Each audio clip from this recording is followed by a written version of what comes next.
success is through commitment and through the strength to drive through that commitment when it gets hard. And it is going to get hard, and you're going to want to quit sometimes, but it'll be colored by who you are and more who you want to be.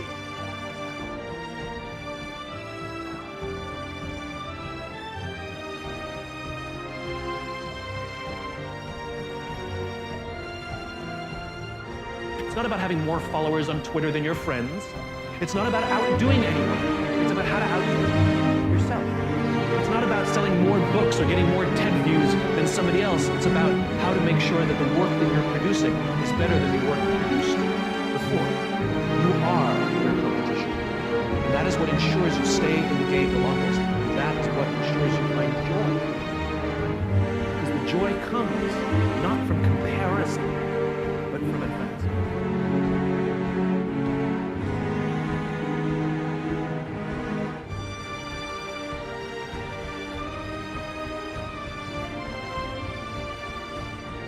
Now, when I decided to leave the gym and go independent, this was already a goal of mine. I've written out all of my goals. Writing goals are very important. It's very important. I wrote my goals out, and I think it was like 10 of them. And then a year later, maybe 2 years later, I went back to that book, and I swear to you, everything I've written out, I hit it without even thinking about it. Something powerful about writing goals.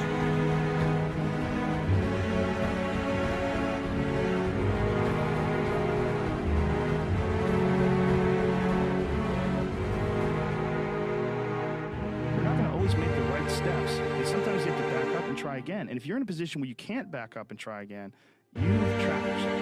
And the system will set out honeypots for people to get trapped in. The system will set out the ideas of retirement, the ideas of the golden years, providing you benefits, providing you a healthy work environment. I want people to realize that opportunity is escape. Yes, I want people to train them. I want to set it up so you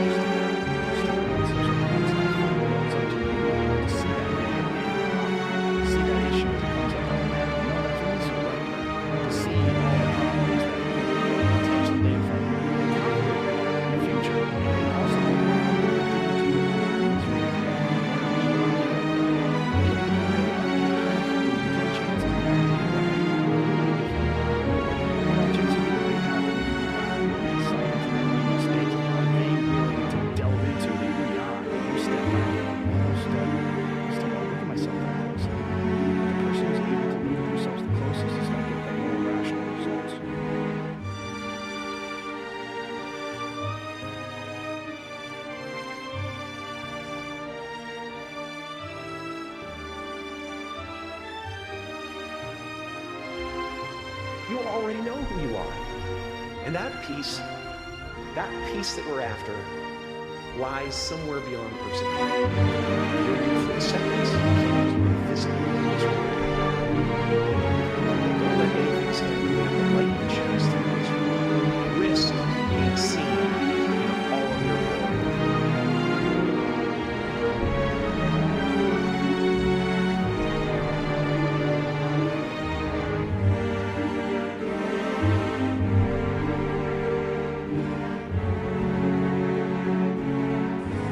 It's okay to have a sense of self-awareness and identity, but it's not okay to have an ego, because what an ego does is, the ego is a funny entity within the human brain. It is on your side when you are doing great. But have you ever noticed when you think you failed, it's the ego in your mind that tells you it's so bad. Everyone's looking at you. You start to sweat across your forehead, and you're like, oh my God, I can't believe this is happening. The whole entire world is watching. And none of it is true. When you're doing great, you shouldn't listen to that voice. When you're not doing as great, you shouldn't listen to that voice, because it's not good. When you're doing great, it's going to get you hooked on that feeling, so that when you come down, because life is a roller coaster. There's valleys and peaks. When you hit that valley, if you can't deal, then you won't make it.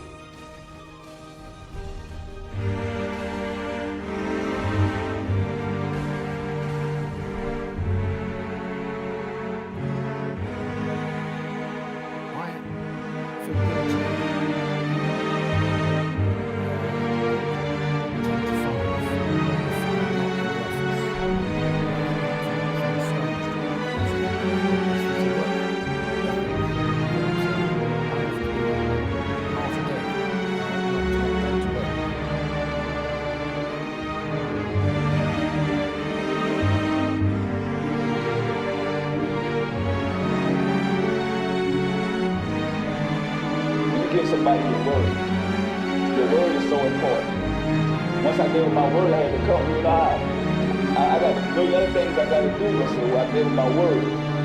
And that's going to go a long way with you in business. Once you give somebody your word, it's good to get it in writing, everything that you need to get done. But when you give somebody your word, you got to stand by it. Because when you start standing by your word, you'll be able to build more relationships and resources.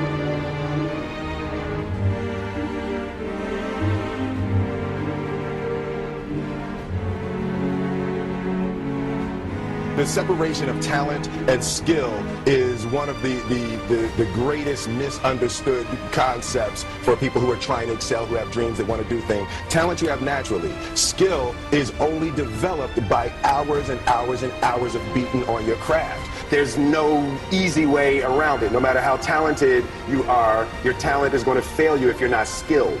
You know, if you don't study, if you don't work really hard and dedicate yourself to being better every single day, you'll never be able to communicate with people.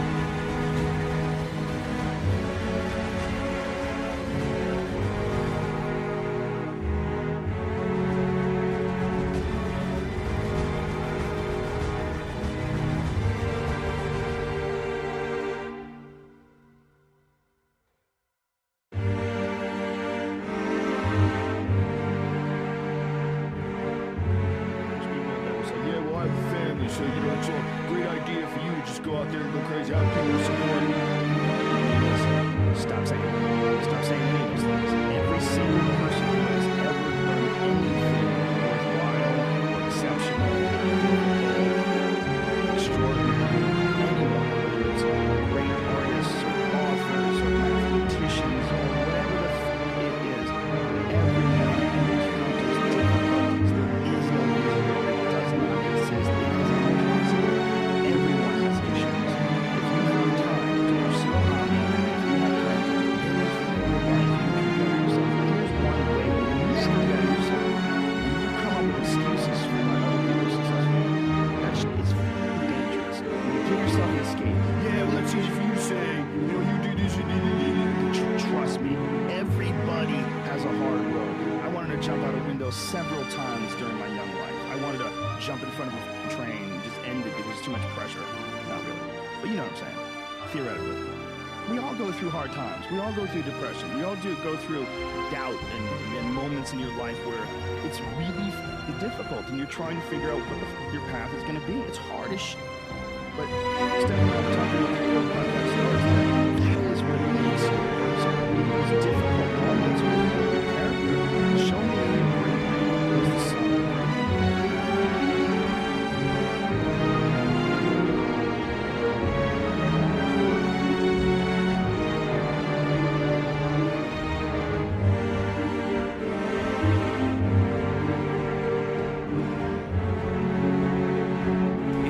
It's very easy to be seduced by doing things efficiently, trying to do a lot of things well. I don't believe that's the most important thing. The most important thing is picking the right things to do in the first place. And that's being effective versus just being efficient. So within a startup, it's success, I don't think is measured by how many things you can do at once. It's measured by how effectively you're able to pick the one or two things that are the highest priority. And there's always going to be a seduction to get distracted and focus on 20 things at once. And the most effective entrepreneurs I know are very good at focusing on one or two things and either eliminating the rest or delegating to other people or outsourcing it so it's not done within the team, but it's actually to third parties.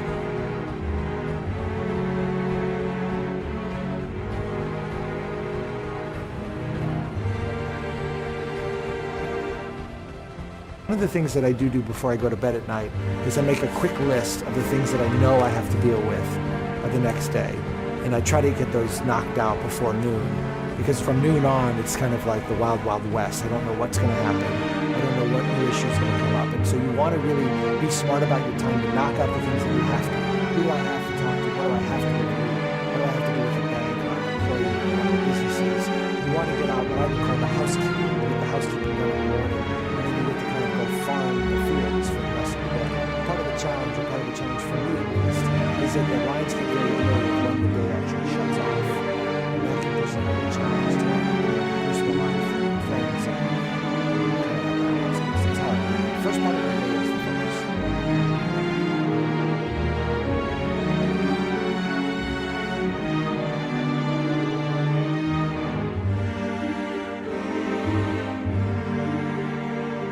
On this particular day, when we got to the end of the run, there were some free bagels. And they had picnic tables set up, and on one side was a group of volunteers.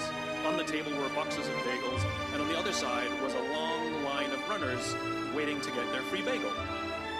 So I said to my friend, let's get a bagel. And he looked at me and said, that line's too long. And I said, free bagel. And he said, I don't want to wait. And I was like, free bagel. And he says, that's too long. And that's when I realized that there's two ways to see it. Some people see the thing that they want, and some people see the thing that prevents them from getting the thing that they want. I could only see the bagels. He could only see the line. And so I walked up to the line. I leaned in between two people, put my hand in the box, and pulled out two bagels. And no one got mad at me, because the rule is you can go after whatever you want.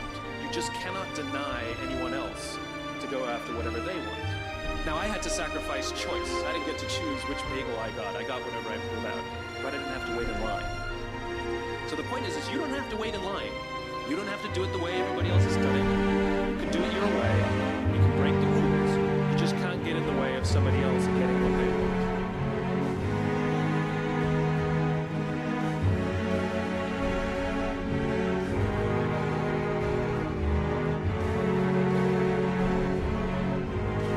The other thing is that you got to work your butt off.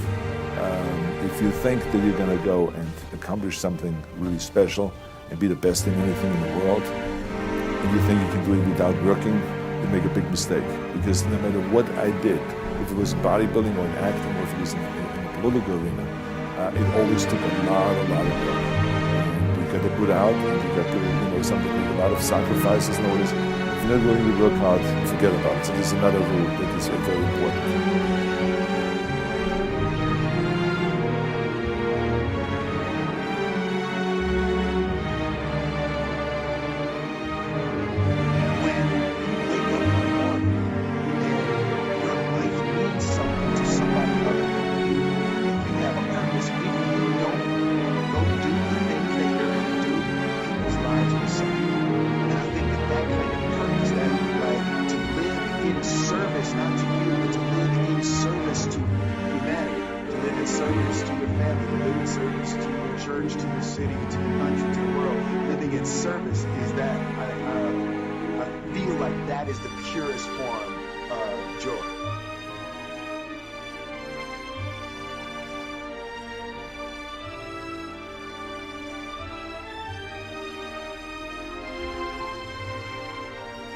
Sometimes your life will be in a slump, just like sports. Some of the best shooters can't hit baskets at different times in games. They get in a slump. Do they sit on the sideline and say, did I just hit a basket? No, they continue to execute. I suggest to you that if you are facing a challenge, don't stop. Stay busy. Work your plan. Continue to do those things that you know that work for you after you have evaluated yourself in the situation. Continue to move. Stay busy, stay busy, stay busy.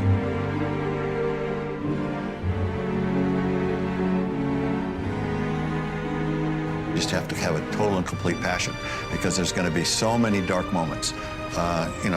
I think the dark moments are true for any entrepreneur or any startup company. I'm sure that you talk to Steve Jobs and Apple, you'd see many, many dark moments. Ours happen to last a little longer than most of them, but you really emotionally have to be prepared for those dark moments. I think every entrepreneur I've ever spoken to would echo that. Yeah. That there are dark moments when everything's on the line. That's the life of an entrepreneur. And so you're going to be into it, you better be prepared for that.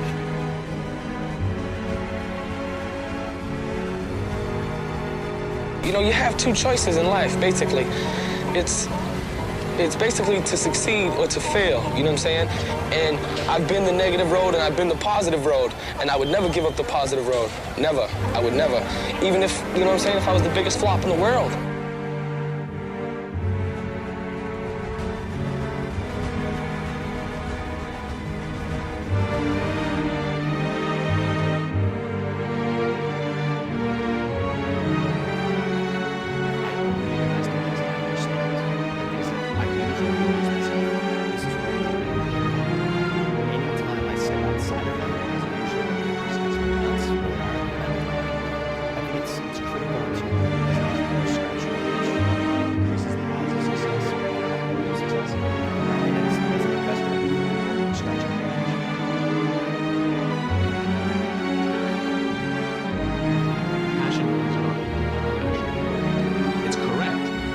Who do the things they're passionate about do better, but it's not helpful advice. And so the question is, where does passion come from? Passion is a result. Passion is an energy. Passion is the feeling you have when you're engaged in something that you love. Passion is the feeling you have that you would probably do this for free, you know, and you can't believe somebody pays you to do it, you know? And I think we mistake that passion is something we do in our private lives, but it shouldn't be done, you know, in our careers, for example. And I'm a firm believer that you are who you are. And anybody who says, I'm different at home than I am at work, in one of those two places, you're lying. And the goal is to make everything you do in